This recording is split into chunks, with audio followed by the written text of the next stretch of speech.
Untuk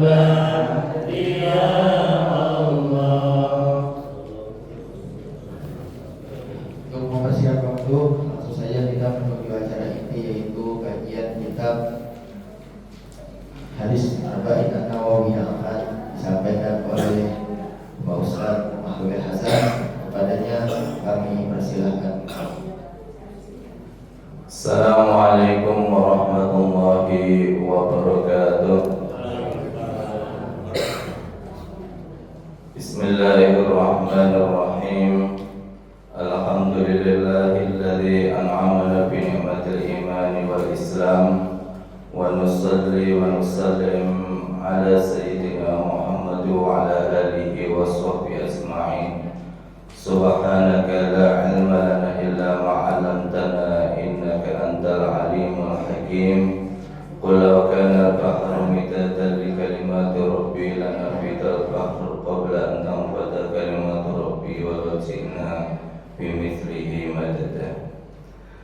Bapak-bapak dan ibu-ibu jamaah Masjid Al-Mudaththir rahimakumullah, puji dan syukur marilah senantiasa kita panjatkan kehadirat Allah Subhanahu wa Ta'ala atas segala anugerah kenikmatan yang telah diberikan kepada kita semua, berupa nikmat sehat, nikmat panjang umur, nikmat Islam, nikmat iman, sehingga kita pada pagi hari ini masih diberikan kesempatan oleh Allah Subhanahu wa Ta'ala hidup di dunia dalam rangka beribadah kepada Allah Subhanahu wa Ta'ala. Semoga kita senantiasa istiqomah dalam iman dan Islam, dalam beribadah hingga ajal menjemput kita nanti. Amin amin ya rabbal alamin. Bapak dan ibu-ibu sekalian, pada pagi hari ini kita akan melanjutkan kajian kita tentang hadis-hadis yang terdapat di dalam kitab Arba'in Nawawiyah, karya daripada Imam Nawawi.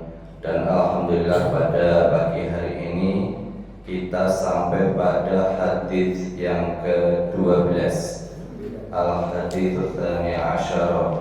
Kalau di fotokopi halaman 10 ya. Mari kita baca. An Abi Hurairah radhiyallahu anhu qala Rasulullah sallallahu alaihi wasallam, min husni islamil mar'i tarkuhu ma la ya'nihi. Hadis ini cukup singkat, seperti hadis yang ke-11 kemarin, tidak panjang. Hadis ini diriwayatkan oleh Abu Hurairah.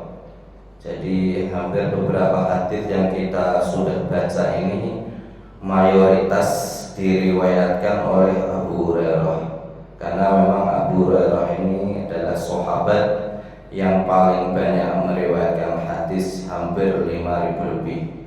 Walaupun beliau bersama Rasulullah kita ketahui hanya kurang lebih 4 tahun, karena masuk Islam baru pada tahun ke-7 Hijriah. Tetapi walaupun 4 tahun, beliau ini sangat dekat dengan kehidupan Rasulullah SAW, karena beliau ini termasuk Ahlus Suffah.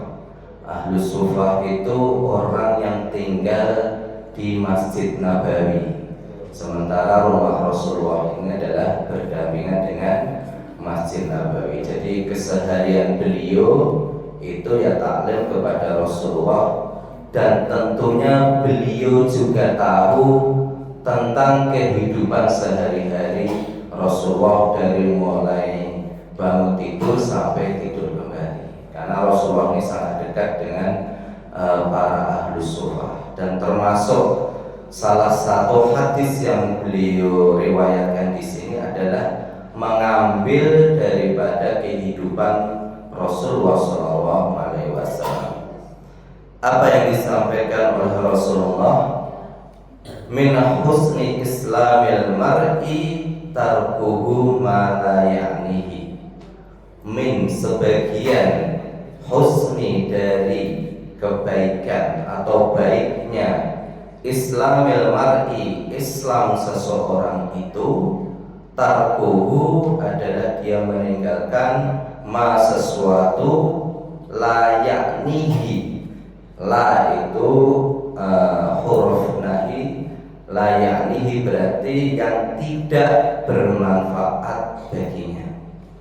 Jadi di sini Rasulullah menggambarkan orang itu berislam itu sudah baik, orang itu beriman itu sudah baik, tetapi akan lebih baik lagi jika dia meninggalkan sesuatu yang tidak bermanfaat baginya. Jadi husni itu maksudnya ziyadatul jamal wal akmal, bertambah kebaikannya, bertambah kebagusannya, dan bertambah kesempurnaannya di dalam beragama Islam.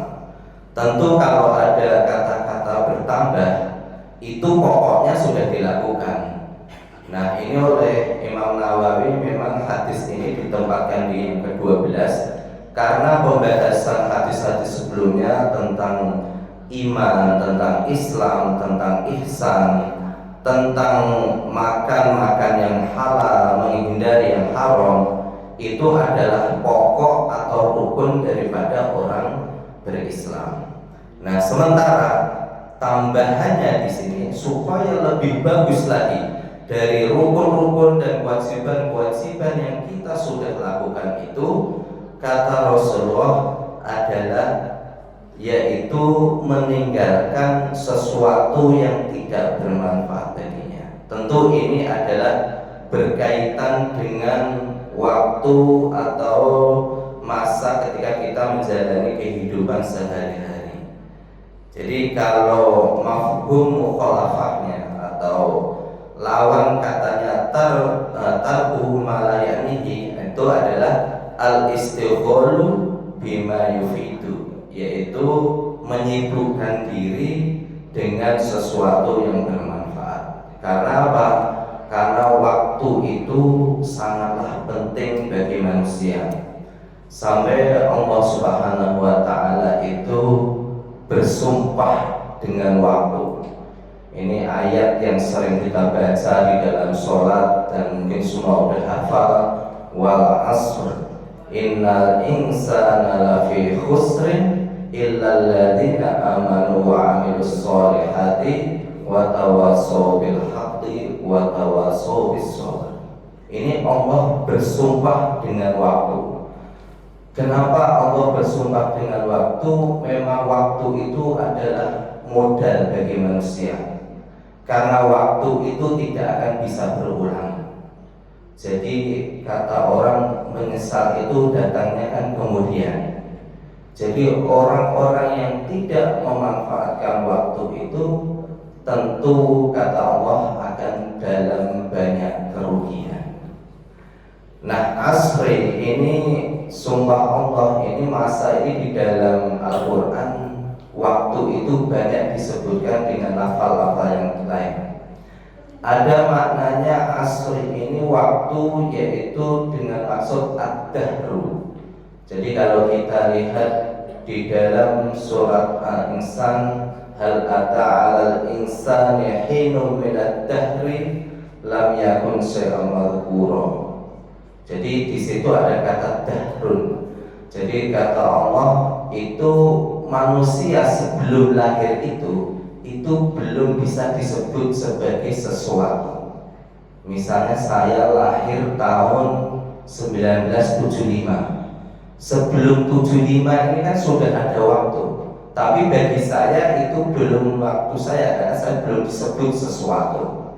Nah, itu namanya ad-dahrun. Dahrun itu waktu yang meliputi keseluruhan dari awal sampai akhir. Itu namanya waktu, tapi tidak berkenaan dengan seseorang. Ada lagi yang menafsirkan al-asri ini Allah bersumpah dengan waktu, maksudnya adalah waktu yang kita alami selama hidup, yaitu sejak kita dilahirkan sampai kita meninggal. Nah, itulah waktu yang dimaksud di dalam wal asr. Ada juga yang menafsirkan bahwa wal asri ini Allah bersumpah dengan waktu asar, yaitu mulai tergelincirnya matahari sampai terbenamnya matahari atau waktu maghrib, waktu ghurub. Karena asri ini sebenarnya kata yang bermakna memeras. Awalnya arti katanya memeras. Jadi maksudnya orang itu kalau sudah mendekati maghrib itu sudah selesai dia memeras keringatnya atau sudah selesai kerjanya. Itu makna daripada al-asri. Ada juga yang memaknai al-asri ini adalah memang sholat asar. Jadi saking agungnya sholat asar, karena sholat asar itu memang kalau ditinjau dari beberapa hadis yang paling utama nomor 3. Jadi nomor satunya itu sholat subuh, kedua isya, ketiganya asar. Maka di surah Al-Baqarah itu hafidhu ala sholawati wassalatul wusta. Nah, sholat wusta itu yang dimaksud adalah sholat asar. Karena di dalam suhufnya Siti Aisyah maupun Siti Hafsah itu ada tambahannya sebenarnya wusta wal asri. Jadi maksudnya wusta sholat pertengahan itu adalah sholat asar. Jadi ada bermacam-macam makna yang Allah bersumpah dengan waktu atau masa. Tapi yang paling dipahami oleh para ulama, wal asri ini adalah masa secara keseluruhan. Artinya waktu itu adalah modal utama buat manusia karena tidak bisa diulang. Bahkan Imam Ghazali itu mengatakan bahwa setiap nafas yang kita hirup, setiap detik itu adalah permata buat manusia. Apabila dia tidak bisa memanfaatkan, maka sangat rugi. Maka Allah melanjutkan di dalam firman-Nya itu, innal insana lafi khusrin. Sesungguhnya manusia itu lafi khusrin. Manusia di sini yang dimaksud tentu adalah manusia yang sudah terkena hukum taklif, artinya yang sudah balik. Kalau anak-anak itu masih belum, karena tentu anak-anak ini belum tahu cara memanfaatkan waktu, ya kan, harus dibimbing orang tuanya. Tapi yang dimaksud innal insana di sini adalah manusia yang sudah balik, yang sudah tamyiz, yang sudah paham. Lafil khusrin. Lafil khusrin itu lanya itu adalah huruf takkid menguatkan, fi itu di dalam. Sementara khusrin itu kalau dalam bahasa Arab namanya isim nakirah, itu maknanya umum. Jadi manusia itu sebenarnya diliputi dalam seluruh kerugian yang bermacam-macam. Jadi kerugian yang bermacam-macam itu tidak disebutkan oleh Rasulullah khususnya, tapi secara umum dia akan rugi, baik rugi di dunia maupun rugi di akhirat. Itu yang dimaksud. Artinya di dalam seluruh kerugian itu rugi hidupnya di dunia maupun di akhirat. Bisa jadi dia di dunia hidupnya penuh problem, bisa jadi nanti di akhirat dia bukan ahlul jannah. Nah itu kerugian manusia bila tidak memanfaatkan waktu. Lafil husni. Jadi kalau Profesor Quraish Shihab itu mengibaratkan lafil husni itu kalau kita punya kacamata atau pulpen, kita masukkan dalam wadah begini. Nah ini manusia ini sebenarnya tenggelam dalam kerugian, tidak kelihatan apa-apanya. Nah ada 4 hal yang bisa mengeluarkan orang dalam kerugian ini. Apa itu? Nah itu lanjutannya di dalam surat tersebut, illal ladzina amanu wa amilus sholihati wa tawassaw bil haqqi wa tawassaw bis sabr. Nah ini sebenarnya berkaitan dengan hadis ini. Jadi memanfaatkan waktu itu, amanu itu berkaitan dengan hati, wa amilus sholihati itu berkaitan dengan amaliyah, dan watawasau bil haqqi watawasau bis sabr itu berkaitan dengan ucapan. Maka hendaknya manusia itu kalau ingin selamat dunia dan akhirat, maksudnya harus semuanya, seluruh anggota badan kita itu amanu itu adalah selalu mengaitkan apa yang kita kerjakan bahwa itu adalah karena Allah Subhanahu wa taala. Itu adalah ciri-ciri orang beriman. Wa amilus sholihat, beramal yang soleh. Amal soleh itu apa sih sebenarnya? Amal soleh itu sebenarnya bukan hanya melaksanakan sesuatu yang baik, tapi juga bermanfaat. Walaupun termasuk di dalamnya tentu menjalankan kewajiban-kewajiban seperti sholat, zakat, puasa dan sebagainya. Tapi ada kalanya kita juga bersosial, berinteraksi, ya kan? Itu juga amal soleh. Nah, amal soleh itu tentu yaitu tadi berbuat baik tapi yang bermanfaat. Contoh berbuat baik dan bermanfaat itu misalnya ini, kalau kita memberikan uang 1 juta kepada anak kecil, itu bisa jadi sesuatu yang baik tapi tidak bermanfaat, karena anak kecil ini tentu belum bisa menggunakan uang 1 juta itu sesuai dengan penggunaannya. Kita memberikan seorang ulama tembak atau pedang, itu tentu tidak baik, karena ulama tidak butuh pedang, tidak butuh tembak. Ulama itu butuhnya ya kitab, ya kan, buku-buku bacaan. Nah, kalau kita memberikan senapan atau pedang kepada tentara, itu tentu akan jauh lebih baik dan lebih bermanfaat. Nah, itu yang dimaksud dengan amilus sholihat di dalam kehidupan sehari-hari. Nah, yang berikutnya adalah yang berkaitan dengan ucapan. Ucapan ini watawasau bil haqqi watawasau bis sabr. Di sini ada kata tawasau. Tawasau itu artinya berinteraksi, nasihat tapi berinteraksi, bukan nasihat satu arah. Artinya nasihat menasihati di dalam kebaikan.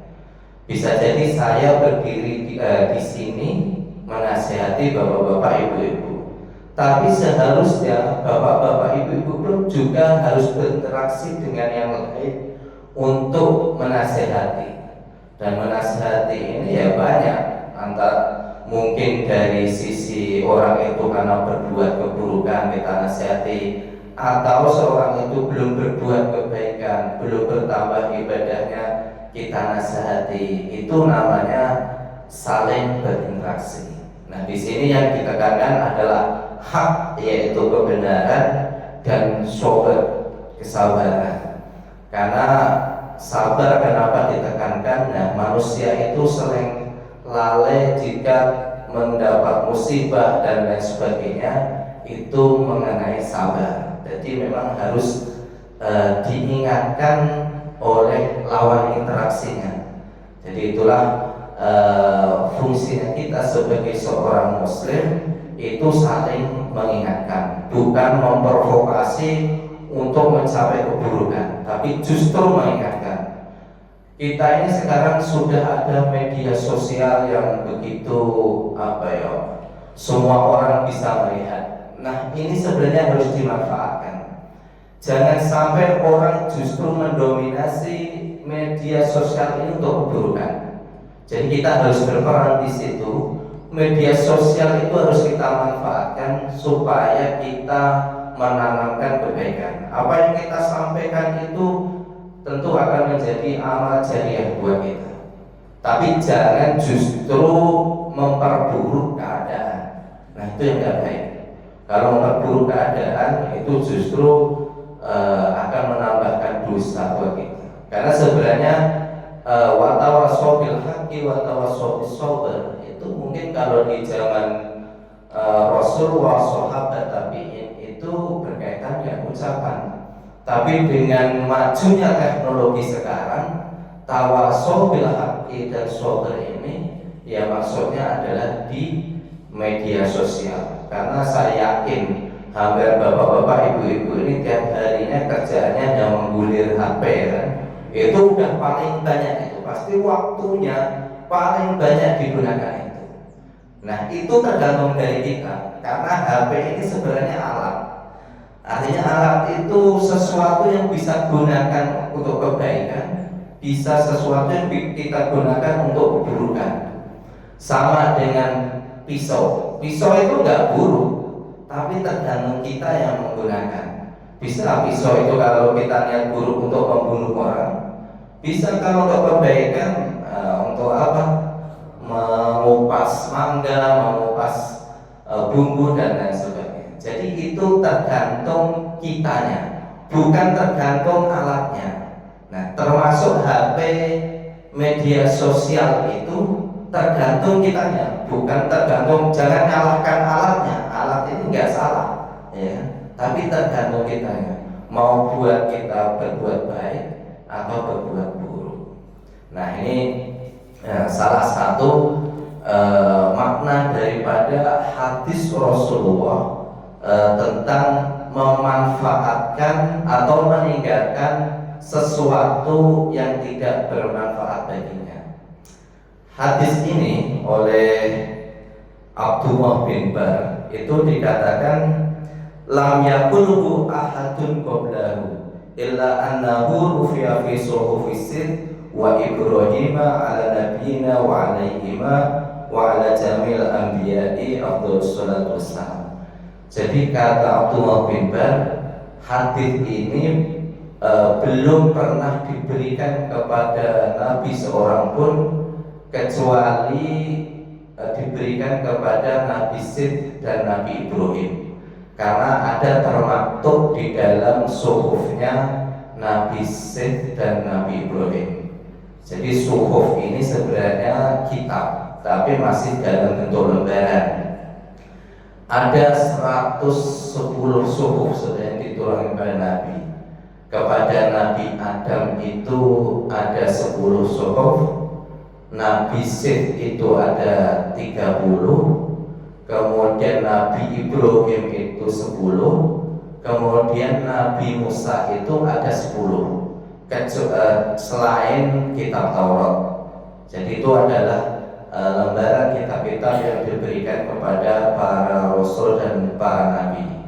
Ya, termasuk nanti adalah kitab Taurat, Zabur, Injil dan Al-Quran. Jadi jumlah suhuf yang diberikan kepada nabi itu jumlahnya ada 110.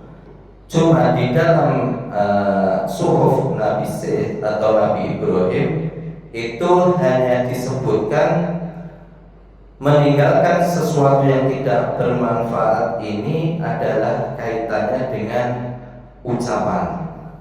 Jadi di dalam surah Syed itu disebutkan man adda kalamahu min amalihi qalla kalamuhu illa fi ma ya'nihi. Seandainya orang itu, kata Allah di dalam surah Nabi Syed, menghitung ucapannya itu termasuk amal yang akan dipertanggungjawabkan di akhirat nanti, maka orang itu tentu akan banyak atau sedikit bicaranya. Karena apa? Setiap ucapan yang kita ucapkan ini ternyata nanti juga dipertanggungjawabkan di yaumul hisab dan di yaumul mizan. Ucapan itu sangat penting.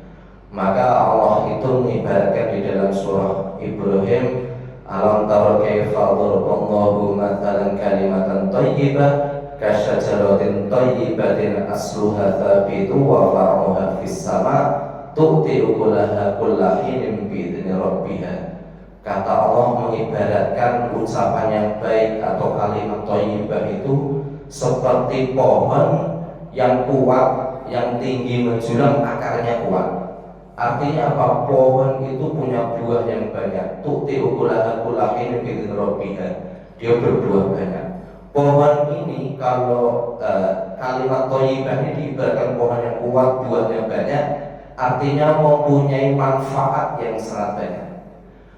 Berbeda kalau kalimat-kalimat kotor dan kalimat buruk. Allah mengibaratkan wa mathalu kalimatin khabithatin kasyajaratin khabithatin istutat min fawqil ardi ma laha min qarar. Sementara ucapan yang buruk itu diibaratkan Allah seperti pohon yang akarnya rapuh, yang tidak berbuah.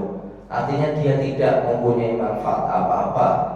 Lanjutan ayatnya, yutsabbitullahu alladziina amanu bil qawli tsabiti fil hayatid dunya wa fil akhirah. Dan Allah telah meneguhkan, menguatkan ucapan orang-orang yang beriman itu di dunia maupun di akhirat. Artinya apa? Ketika orang itu mengucapkan sesuatu yang baik, walaupun itu bukan bernilai zikir pun, dia akan hidup di dunia ini dengan tentunya bahagia. Tapi apabila dia mengucapkan sesuatu yang buruk, tentu akan akibatnya buruk juga. Nah, kalimat-kalimat tentu yang dimasukkan Allah itu adalah kalimat-kalimat zikir. Karena kalimat zikir inilah yang akan menyelamatkan manusia nanti di akhirat. Kita percaya ketika kita nanti meninggal, masuk kubur, yang pertama kali akan kita temui apa? Mungkar nakir. Ya kan? Mungkar nakir ini akan memberikan pertanyaan kepada kita. Ya kan? Man rabbuka, man nabiyuka, ma kitabuka, ma dinuka. Itu bukan masalah kecerdasan jawabnya. Kalau masalah cerdas, mungkin Albert Einstein paling pintar jawabnya ini, karena menghafal ini cukup mudah. Kalau masalah cerdas, Stephen Hawking, ya kan, itu udah paling pintar jawab pertanyaan ini. Tapi bukan itu yang dimaksud Allah, karena Allah yutsabbitullahu alladziina amanu bil qawli tsabit. Apa yang kita ucapkan sehari-hari inilah yang akan nanti bisa menjawab pertanyaan itu. Mulai dari kita rajin sholat. Di sholat itu sudah otomatis bisa menjawab pertanyaan itu. Kan dalam sholat ada syahadat. Ketika kita ditanya siapa Allahmu, kita tiap hari berapa kali kita baca asyhadu an la ilaha illallah. Tanya nabimu, wa asyhadu anna Muhammadar Rasulullah. Ditanya agamamu, kita tiap hari menjalankan syariat Islam, ya kan? Ditanya apa kitabmu, kita tiap hari membaca Al-Quran. Bahkan kita setiap bulan di sini ada khutbah Quran. Nah, itulah yang dimaksud bil qawli tsabit, yaitu Allah menguatkan ucapan orang-orang yang beriman. Nah, kemudian yang dimaksud tinggalkan sesuatu yang tidak bermanfaat dari ucapan, itu menurut Ibnu Arabi adalah tarkil fudul atau tarkul fudul, yaitu meninggalkan yang berlebih-lebihan. Jadi maksudnya ada katanya kita kalau mengucapkan kalimat-kalimat kepada seseorang itu, kata Ibnu Arabi, tidak perlu berlebih-lebihan, cukup sesuai apa yang diperlukan. Nah, ini contohnya mungkin yang baru-baru kemarin terakhir kita alami di Indonesia, banyak penjarahan, ya kan? Itu sebenarnya kalau seandainya disampaikan sesuai apa adanya, itu mungkin tidak akan terjadi seperti itu, ya kan? Artinya kerugian yang buruk itu tidak akan terjadi. Kenapa? Terkadang ucapan yang berlebihan, tidak sesuai apa adanya itu justru akan menimbulkan persepsi yang berbeda. Contoh misalnya ketika kita menaikkan pajak, kita cukup menjelaskan bahwa pajakmu naik sekian persen karena NJOP di wilayah ini sudah naik setelah adanya pembangunan di wilayah ini. Artinya naik 50-100%, itu sesuatu yang wajar Karena tanah ini kan kadang naiknya juga fluktuatif ya di suatu tempat. Contoh misalnya di daerah Taman Tekno BSD, dulu tahun 2004 harganya mungkin masih kalau gudang-gudang itu 600, sekarang udah miliaran, 6 miliar, bisa 100% lebih gitu kan. Nah, itu sebenarnya cukup penjelasan-penjelasan yang singkat dan sesuai yang bisa dipahami oleh masyarakat, itu sudah cukup. Tidak perlu menambah kata-kata. Kalau mau demo silahkan, mau 50.000, 20.000. Nah, ini yang dimaksud dengan fudul. Ya, fudul itu di sini yang dimaksud Imam Arabi. Artinya melebihkan sesuatu yang sebenarnya tidak ada manfaatnya, tidak perlu itu kan. Itu tidak perlu. Sama seperti misalnya DPR yang kemarin. Sebenarnya cukup kita mengatakan sesuai konstitusi DPR itu tidak bisa dibubarkan karena itu udah pilihan rakyat. Harus ada mekanismenya. Itu sudah cukup. Artinya enggak perlu kita tambahkan sesuatu yang berlebih-lebihan atau yang dimaksud fudul di sini. Karena akibatnya justru yaitu tadi di dalam kitab ini dijelaskan memang sudah sesuai apa yang diinginkan Nabi Muhammad. Fa in tasara insanu ala ma ya'nihi minal umuri salima min syarri adimin. Artinya jika manusia itu tidak membatasi ucapannya, maka dia tentu tidak akan selamat dan dia akan tertimpa keburukan yang sangat besar. Nah, itu salah satu hikmah yang harus kita ambil dari hadis ini, bahwasanya kita memang setiap perbuatan, setiap ucapan itu harus kita lihat ada manfaatnya apa tidak. Kalau tidak ada manfaatnya, tentu kita ini tadi tarku kata Rasulullah, tinggalkan. Kalau tidak ada manfaatnya, tinggalkan.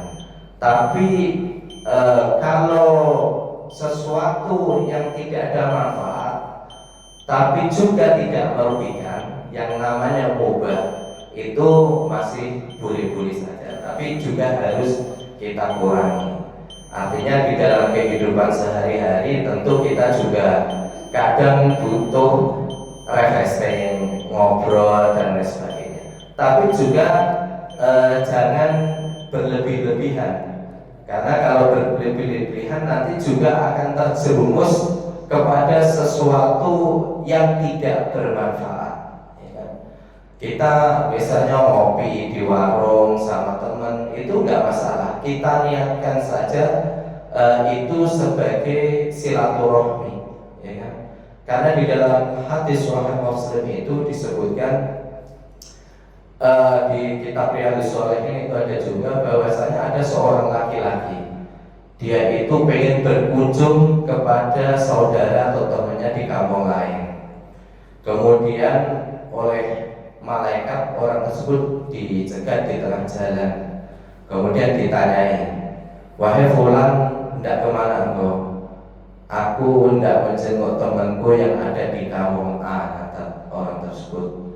Dalam rangka apa engkau datang ke sana, kata malaikat? Apakah ada sesuatu urusan yang hendak engkau selesaikan dengan orang tersebut, kata malaikat. Kata orang tersebut, tidak ada. Aku hanya datang kepada dia karena aku mencintainya. Jadi karena cintanya dia sama saudaranya, temannya itu, dia relakan berkunjung dari rumahnya ke tempat itu. Nah, apa kata malaikat? Saksikanlah wahai fulan, sesungguhnya Allah mencintaimu sebagaimana engkau mencintai temanmu itu. Jadi hanya sekedar kita suka sama orang itu, berkunjung itu tidak masalah. Jadi kita mungkin habis pengajian ngobrol itu juga tidak masalah, karena itu adalah sesuatu bentuk kecintaan kita kepada saudara-saudara kita. Yang penting yang tadi, tidak fudul, tidak sampai yang berlebih-lebihan. Jadi manfaat ini juga sebenarnya berkaitan dengan prioritas. Artinya apa? Ada sesuatu yang sebenarnya itu baik, tapi kalau bukan prioritas utamanya, malah jadi tidak baik. Kita tadi yang saya sebut silaturahmi sama teman, tapi sementara di rumah kita, istri kita, keluarga kita sedang membutuhkan tenaga kita, misalnya punya anak bayi 2, nggak ada yang nyuci, nggak ada yang ngepel, nggak ada yang bersih-bersih misalnya. Ini malah bapaknya main catur dari jam 7 sampai jam 11. Ibunya nggak ada yang bantu di rumah gitu kan. Alasannya kenapa saya? Karena saya silaturahmi sama bapak ini ya. Nah, itu sesuatu yang sebenarnya tidak berdosa, tapi dari segi prioritas itu tidak bermanfaat, karena lebih baik dia membantu keluarganya di rumah, itu jauh lebih baik. Atau bisa jadi biar mengajari anak-anaknya, itu ada prioritasnya. Artinya apa? Kita juga harus bisa membagi waktu dengan baik, karena hadis ini sebenarnya berkaitan dengan manajemen waktu. Jadi manajemen waktu itu adalah menggunakannya sesuai dengan kemanfaatannya. Nah, manfaat itu ada 2, manfaat di dunia maupun manfaat di akhirat. Kalau kita lihat waktu sehari itu ada 24 jam. Katakanlah kita tidur itu paling maksimum 6 sampai 7 jam sehari. Artinya kita beraktivitas ada sekitar 17 jam ya kan? 17 sampai 18. Nah, itu harus kita mulai menghitung diri. Mulai dari habis subuh, habis bangun, kita ini berbuat apa? Apakah untuk akhirat, apakah untuk dunia ya? Nah, itu harus kita hitung-hitung sampai nanti habis sholat subuh mau ngapain, mau ngaji, apa mau nonton TV ya kan? Habis itu berangkat kerja, di kerjaan mau apa ya kan? Nah, kerja itu juga kalau kita niatkan suatu ibadah ya ibadah. Makanya jangan sampai kita dalam bekerja itu kita kan sudah dibayar nih sama bos kita misalnya. Kamu kerja dari jam 8 sampai jam 5. Kalau kita berangkatnya itu misalnya udah lewat dari situ, ya itu sudah sesuatu yang mengkhianati bos kita. Jadi memang kita harus memanfaatkan waktu itu sesuai dengan kemanfaatnya. Nah, sampai nanti kita pulang ya kan, pulang berbuat apa itu harus kita bermuhasabah diri.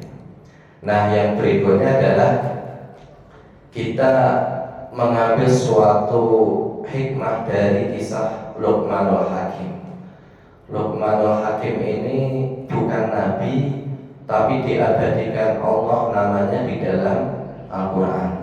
Ada berbagai riwayat tentang siapa sih Luqman Hakim ini. Ada beberapa pendapat. Satu ada yang mengatakan orang Habasyah, orang Ethiopia yang kerjaannya adalah tukang kayu. Ada yang mengatakan seorang yang hidup di Nubia, yaitu pinggir sungai antara Mesir dan Sudan. Ada yang mengatakan seorang hakim di zaman Nabi Daud. Nah, beberapa Luqman ini memang seorang ahli hikmah. Patri ya, Patri ini ahli hikmah juga nih, karena setiap pagi di Mudasir selalu hikmah pagi ini kan ahli hikmah, itu bagus sekali.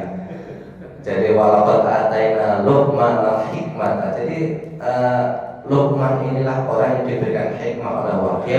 Beliau tidak mau diangkat jadi nabi karena beliau merasa berat mengemban amanah menjadi nabi. Ada kisah yang menarik dari Luqman ini, ada 2. Yang pertama bahwasanya ketika dia pergi ke pasar bersama anaknya, dia membawa himar. Ya, himar itu gede. Nah, anaknya ini yang pertama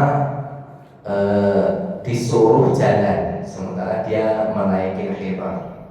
Lalu orang-orang itu berkata, itu orang itu kok tega banget ya, anaknya disuruh jalan bapak, sementara bapaknya naik kendaraan. Nah, akhirnya Luqman ini dengar omongan orang-orang itu. Lalu berikutnya Luqman anaknya suruh naik, dia yang berjalan. Orang-orang masih berkata, orang ini kurang ajar banget ya. Anak kok berani-beraninya sama orang tua seperti itu. Dia naik kendaraan sementara orang tuanya suruh berjalan. Akhirnya Luqman sama anaknya ini berikutnya, yaudah aku naikin aja berdua sama anaknya. Berjalan lagi, orang-orang masih ngomong, ini orang ini nggak tega sama hewan. Masa hewan sekecil itu dinaikin 2 orang. Ya. Habis itu Luqman sama anaknya dengar lagi, akhirnya dia turun. Anaknya sama dia tidak naikin himar itu, dia tuntun. Orang-orang melihat pada tertawa. Ini orang ini aneh katanya. Punya himar bukannya dinaikin, malah dituntun dia jalan. Akhirnya Luqman menyendiri sama anaknya itu. Kata Luqman kepadanya, ya nak, itulah manusia. Apapun kondisimu pasti akan dikomentari. Ya kan? Maka carilah ridho Allah, jangan mencari ridho manusia, karena engkau tidak akan bisa memuaskan seluruh manusia. Artinya apa? Kita hidup ini bisa jadi komentar orang bermacam-macam, ya kan? Tapi kita tidak usah menghiraukan itu, karena yang kita cari adalah ridho Allah Subhanahu wa Ta'ala. Itu yang kita ambil dari hikmah Luqman Al-Hakim. Kisah yang kedua dari Luqman ini adalah dia pernah diperintahkan oleh tuanya untuk menyembelih kambing.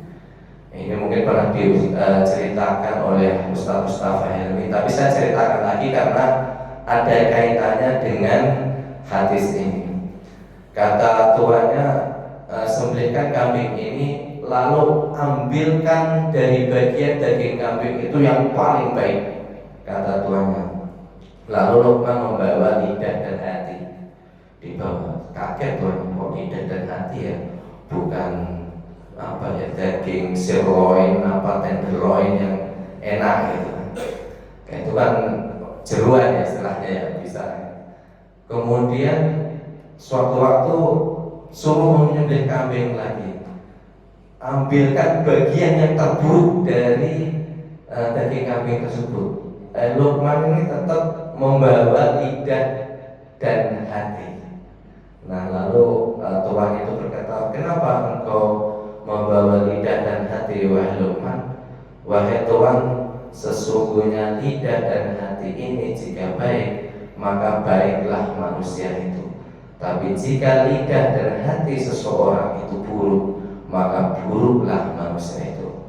Artinya hati dan ucapan itu akan mempengaruhi daripada hidup seseorang. Nah, inilah salah satu hikmah yang dapat kita ambil dari hadis Rasulullah SAW itu, bahwasanya min husnil islami mar'i tarkuhu malayani, yaitu bertambah bagusnya Islam seseorang itu adalah ketika dia meninggalkan sesuatu yang tidak bermanfaat baginya, baik itu manfaat di dunia. Manfaat di dunia itu artinya bisa menunjang kehidupan kita, baik sandang, pangan, dan papan, maupun tentunya yang paling harus yaitu untuk kehidupan akhirat kita. Baik, itu saja yang bisa saya sampaikan, dan marilah kita akhiri kajian pada pagi hari ini. Kita tutup dengan doa. Allahumma shalli ala sayyidina Muhammad fil awwalin wal akhirin wa sallim wa radiyallahu ta'ala an sayyidina ashabi Rasulillah ajma'in. Bismillahirrahmanirrahim. Alhamdulillahi rabbil alamin. Hamdan yuwaffi ni'amahu wa yukafi masidah. Ya Rabbana lakal hamdu kama yanbaghi li jalali wajhikal karim wa 'azimi sultanik. Allahumma shalli ala nuril anwar wa sirri asrar wa tiryakil akhir wa miftahi babil asrar sayyidina wa maulana Muhammadin al-Mukhtar wa ashabil akhir adadani amillahi wa ifdhalih. Allahumma anfa'na bima 'allamtana wa zidna 'ilman nafi'a. Alhamdulillahi min kulli hal wa na'udzu billahi min ahli ahlinar. Allahumma qassir lana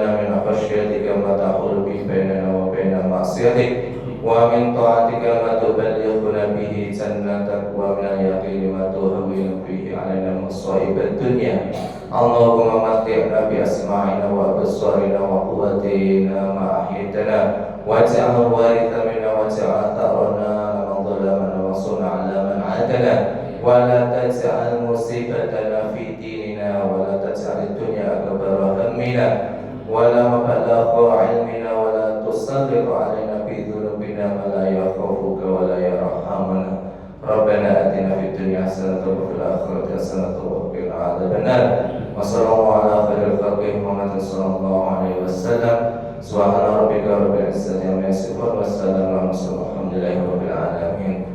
Kurang lebihnya mohon maaf. Wabillahi taufiq wa hidayah. Wassalamualaikum warahmatullahi wabarakatuh.